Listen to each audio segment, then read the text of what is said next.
Please stand for the pledge. Allegiance to the flag of the United States of America and to the republic for which it stands, one nation, under God, indivisible, with liberty and justice for all. Well, good evening, everyone, and welcome to our first Board of Works meeting for 2024. We are joined by a returning panel of esteemed members and have welcomed Robin Meyer to the Board of Works. They have all signed and taken their oaths, so we will do that on paper.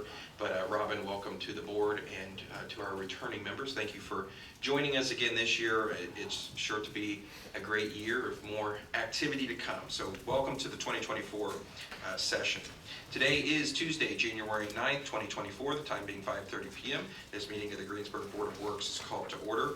This time, please silence electronic devices. To comply with Title VI of the Civil Rights Act of 1964, the city requests that participants in this meeting complete a voluntary anonymous survey that's available in the table in the back of the room. Amy, would you please call the roll? Jamie Kane. Here. Lindsay Joe. Here. Robin Meyer. Here. Lynn Tebby. Here. Mayor Joshua Marsh. Here. There are a couple minutes to approve. There's the December 12th, 2023 minutes, which you all should have received in your packet, and the January 8th, 2024 executive session minutes. Any edits, additions, or corrections to those? Session as well. Oh, and the December 14th executive session. Any edits or corrections to those? If not, we'll take a motion to approve those all as presented. So moved. Motion's been made by Lindsay. Second. Second by Glenn. All those in favor signify by saying aye. Aye. Aye. Those opposed? I'll abstain. Abstains. There being no old business, we will move directly to new business. We are joined by Matt Mason this evening with the Veritas Group's update on our projects. Good evening, Matt. Good evening, Mayor, board members. So I am filling in for John Bryant, excuse me, this evening to provide the update of the overall municipal complex project. As a whole, everything's moving along great. As far as the site work update goes, they have started on some of the curb and gutter work. The island curbs, they've started out there, as well as they're making preparations to begin some of the site concrete in February. That concrete would include the approaches to the apparatus bay for fire, continuing with the curbs and the different walks. Right now they're looking to start the demo of the existing bare shell that's right in front of the fire currently. Right now the plans call for a full depth replacement of bare shell to make that heavy duty concrete right there in front of fire. In addition, we got some good news with Duke Energy looking to install transformers at the end of January. So big milestone for the project is getting the power up and going, and that's here in the near future. For the fire station, they have started the brick, and they're looking to complete that here in February. Brick is started on that northwest side, northwest corner, continue on that around a clockwise manner, chasing the weather and air barrier installation. On the inside, the framing has been completed, and they are complete with the MEP in-wall rough ends, which you can see in that bottom picture there. So a good portion of the drywall has started inside there. At the street department, the exterior masonry was completed, which allowed for the metal panel work to be completed as well, and really dry in that building at this point. And then they've started the metal stud work inside the office area, inside the street department as well. And if you remember a couple updates ago, we had indicated that the initial batch of brick that was shipped out was rejected. It had some imperfections. The manufacturer did replace that. We got the new brick in. It was inspected. It met expectations, color, as well as the overall look of the product. So that brick has been installed and again has been completed. Again, overall, that as a project, we're still on budget, and there's been no change to the budget, and the project still remains on schedule for spring of 2024 completion. Got a quick drone video here that John was able to put together last week. The foreground there is the storage building. The footers and foundations have all been completed there. Right now they're working on framing up the stem walls around that perimeter.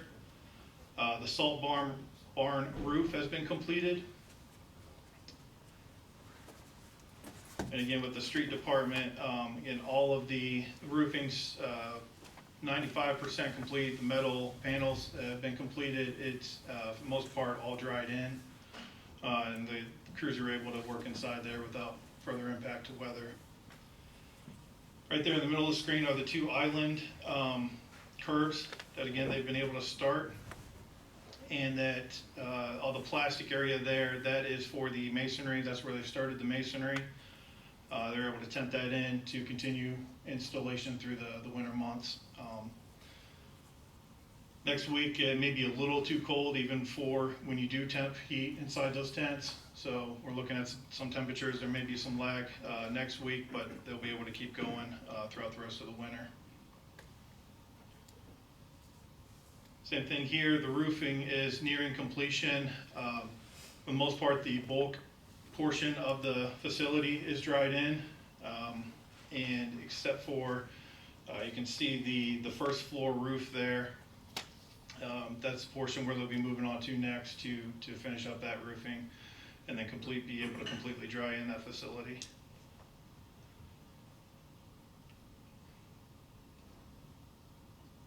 So with that, I will stop it there and open it up for any questions.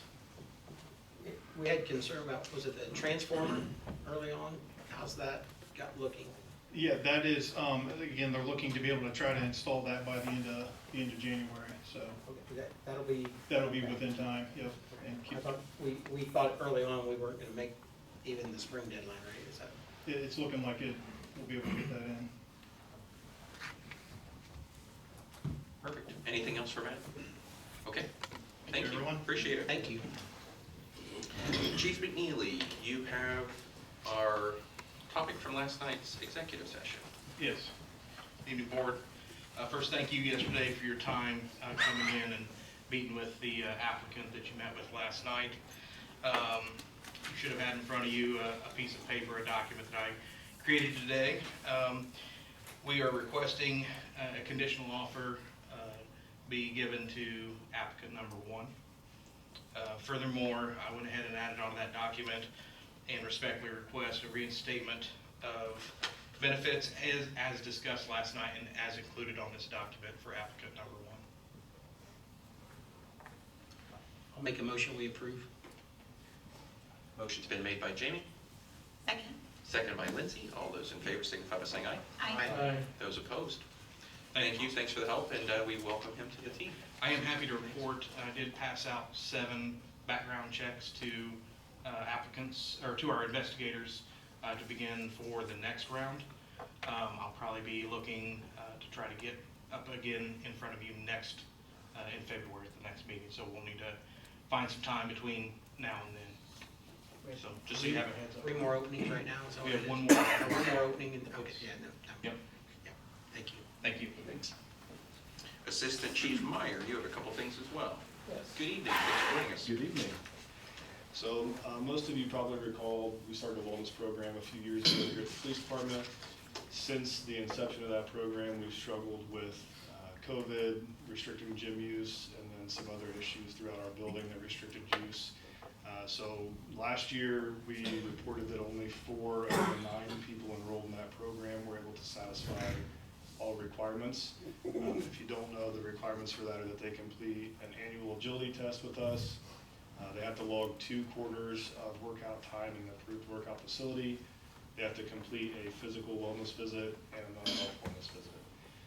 So again, last year we only had 4 of the 9 enrolled that completed all of those requirements. We're happy to report this year that we started with 8 enrolled. Of those 8, 1 officer has departed the police department. So the 7 remaining, 6 of the 7 completed. So we were excited to see the growth there as far as the completion compared to the number enrolled. So with that being said, I would ask that we amend, or that we are able to pay those officers the incentive per policy. Those 6 that completed are myself, Captain Derek Fosnot, Sergeant Eric Lusk, Detective Mark Naylor, Officer Casey Jones, and Officer Randall Kennedy.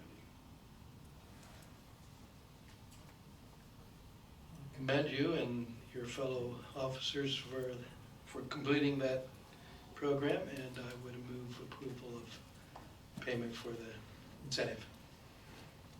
Second. All those in favor signify by saying aye. Aye. Those opposed? Thank you, and thanks to the team for making the effort and going through that process. I know that those check-ins with professionals are helpful too, and Yes. something we're very proud of, so. Yeah, we're excited to see the continued growth. Thank you. Thanks, sir. Thank you. Chief Sturmer, you have a conditional hire as well. I have 2, actually. Well, it's a big day. Big day.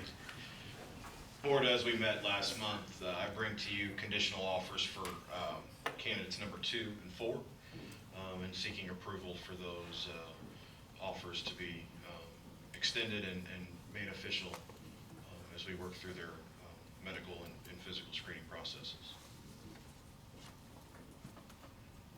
I'll set the motion to approve that. Thank you. Motion's been made by Lindsay. Second. I think it's up to you, Glenn. Nobody else was there. Oh, second by Glenn. All those in favor signify by saying aye. Aye. Those opposed? Thank Perfect. you. Thank you. Chief, real quick, is that, we're full after that, right?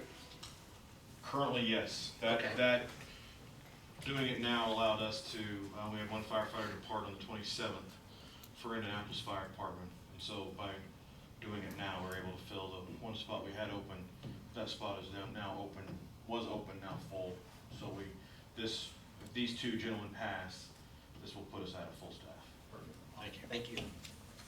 Superintendent Smith.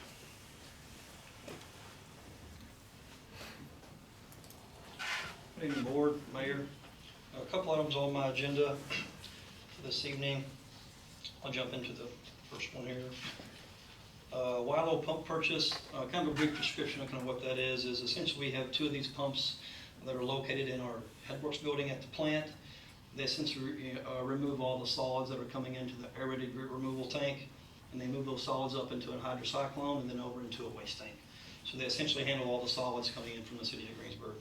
Currently, 1 of those 2 pumps are down, and I'm essentially looking to purchase a new pump, pull the old pump out, drop a new one in, take the old pump, and hopefully get it repaired.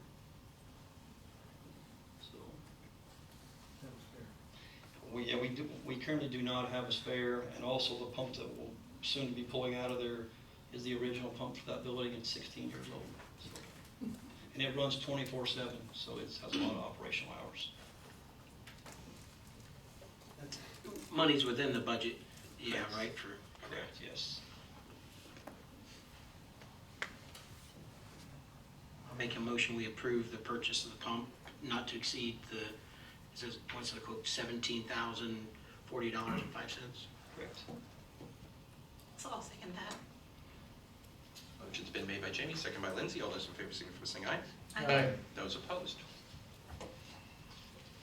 Thank you for that. Second item on my agenda, South Vine Street project bid award. I just kind of a brief summary, kind of an overview of that, pretty much a reminder. This project involves the installation of approximately 500 feet of 8-inch sanitary sewer main along South Vine Street. Currently, what's over there managing that is a 4-inch, which is kind of where a lot of our problems are at and why we want to update that to an 8-inch. This project was bid on December 7th. There were 2 bids that were successfully submitted. One was Dave O'Mara, and the other was Joe Henningman Excavating. The total bid from Joe Henningman was $286,340. The Dave O'Mara bid was $322,150, about $35,000 more than Joe Henningman.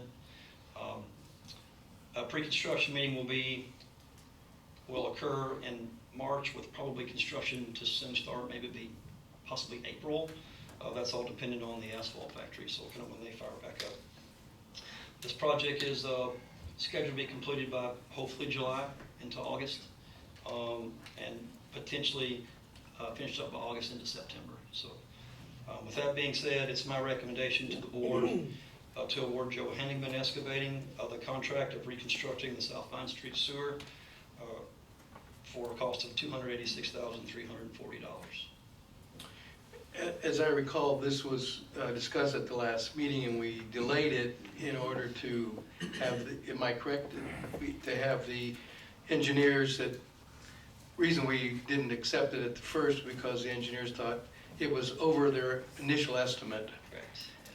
But they have come back and said that they've looked at it, and they are satisfied that it does meet the needs, and if we're satisfied with the work of Joe Henningman, which we have had them do other work before, so, and we are. So that's the context why it's come back. And with that, I would, unless my colleagues have questions, I would move approval of that contract with Joe Henningman. Second that. Motion's been made, seconded. Any other questions? Perfect. Zeke, thank you. I know that that's been motion to approve as presented. Aye. Aye. All those in favor, signify by saying aye. All those opposed? Perfect. Zeke, I want to get to my comment to you. I know that this has been on your radar for a long time, so thank you for continuing to push through it. And I know that your team dedicates a lot of hours to that problem, so glad to see it moving forward. Awesome, thanks guys, appreciate it. Thank you. Superintendent, or City Engineer Ron May with design standards. And then we also have another joining this evening. As you all may remember, Zach Weirig has joined us as our Director of Public Projects. He's going to be following in Ron's shoes after Ron leaves us at the end of the month. So, gentlemen, welcome. Thank you. I will be presenting to you Resolution 2024-01 for approval of the city design standards for the wastewater, stormwater, and roads and streets. These design standards will be replacing the existing design standards that date back to 2007. So much needed upgrade and improvement. These design standards are put together to reference industry standards that will be continuously updated so that the city is not taking on that responsibility every year. That's a bit. You may notice, if you carefully look through the standards, there is a chapter on water. Those standards were adopted by the Water Board in their meeting last week. So you, as the overseers of wastewater, stormwater, and streets, have the responsibility to consider the adoption of those portions of the new city standards. As Zach said, the standards were last updated in 2007. They were actually drafted in 2003, so they're literally 20 years old. Does anyone have a very detailed question for Zach? So on page 17, paragraph 2. He has them right in front of us here. This is sort of the conclusion, or a part of the conclusion of the comprehensive planning, the Unified Development Ordinance, and then the design standards are phase 3 in that procedure. So this really does bring us from the comp plan through the Unified Development Ordinance to what it actually takes to build it now to meet those. So this has been... At the same time, we have the new stormwater ordinance. Yes, so Implemented, so. a big modernization of those documents for us. There be a motion to approve Resolution 24-01. So moved. Motion's been made by Lindsay, Second. seconded by Glenn. All those in favor signify by saying aye. Aye. Those opposed? Perfect. Just a Thank you. quick comment, Ron, on this. If this is for design standards, we need to redesign the picture on the front. I don't. That picture is just all kinds of, it looks like a puzzle that was put together wrong. So Strand Associates was the consultant that worked with us on this project, and they developed that page. I was playing. Chuck them right under the bus. I was just playing, it's a design standard. Well, I don't. Zach, to put you on the spot for a minute, we lightly introduced you last month. If you don't mind telling the board a little bit about your background and how you've come to join us, if you don't mind. Sure. Raised in Decatur County, went to South Decatur High School from graduating in 2007. After that, went to Purdue University, graduated from there, started with Walsh Construction, and have worked in construction industry for the past 10 years with them, from Louisville to Texas to Cincinnati, and then made the move to come here to be closer to home and family. And happy to be here and looking forward to doing everything I can. Welcome. Happy to have you. Thanks, Zach. Up next on our introduction list, we have Whitney from ARA, which is Administrative Resources and Associates. They are our grant firm based out of Columbus, and she's attending her first Board of Works meetings with us, but she's joining the ARA team. So I wanted to be sure that she had a moment to introduce herself and give some updates from ARA. Sure. So hi everyone, my name is Whitney Kelling. I'm the new manager of municipal programs for ARA, as the mayor said. I'm taking over for Tara's position, so if you worked with her in the past, you might be familiar with the kind of work I do for your community. If you're not familiar with the organization, we're a grant writing service, grant administration, we help with business loans. Anything you kind of think of, we try to figure out where we can help you get to where you want to be. So the mayor has my email. I'd be happy to speak with any of you if you have any project ideas coming up in the future. I know it's the beginning of the year. But right now we are looking for a new executive director for ARA. If you worked with Eric Fry in the past, he has moved to the city of Columbus, being the second guy for Mary Ferdin. So we are without an executive director right now, but the search is going well, and we've shortlisted, and we're looking for a replacement the first week of February. So we're taking on kind of a different approach with new leadership, so I'm trying to mix things up. But that's all I have for you at this time. So thank you. Thanks, Whitney. One thing to also kind of talk about a little bit to that is ARA helped us apply for the Indiana Next Level Trails Grant, which was on cycle number 4. It's one of Governor Holcomb's initiatives, and so we did apply for that with ARA's help, and the Community Foundation actually provided a grant for $40,000 with some Lilly money that allowed for the engineering to be done that we submitted through ARA to the state. And we were awarded that. Kristen represented us at the in-person giant check distribution in northern Indiana, exactly like 10 miles from her parents' home right before Christmas. So that worked out really well. She got to carry that around for a week like she had won public clearinghouse. And but that grant was for $417,000 to help construct the last part of the original East Side Trail. So it will go from the amphitheater there at Rebecca Park, where the trail ends currently, and will extend all the way over, connect Pirate Park down to the library. And then the idea is when the state of Indiana completes their Main Street project, that will connect us with pedestrian safely from downtown all the way to the park, and then all the way to the community school corporation headquarters at the other end of the trail. So it's this kind of small chunk, but it's vital, and it helps link our system. And it was really, truly a community and team effort. The city and the county had to work with the nursing home that owns the property there, and we had to do some negotiations with them, and the county stepped up to help with some of the rent that they collect from the building, and we're going to pay a little bit of that to offset some. So really a good partnership with a lot of different agencies that brought that more than $400,000 to our community. So great. We'll hopefully get construction started on that maybe yet this year. Any questions on that? Okay. The last item to announce and invite everyone to, as noted, Ron's last official meeting with us, we believe, is tonight. And so we want to, from this board, recognize his years of service, but we also want to invite everyone to an open house we're going to have on January 22nd from 10 to 12 to drop in. I think we've got some cupcakes and coffee and things. It's not necessarily an evening party, but just come say hi, and I think we're going to be honoring him at the city council meeting as well with one of these super fancy plaques. But if you don't mind, please give me a round of applause for Ron May and his years of service. Smile, Ron.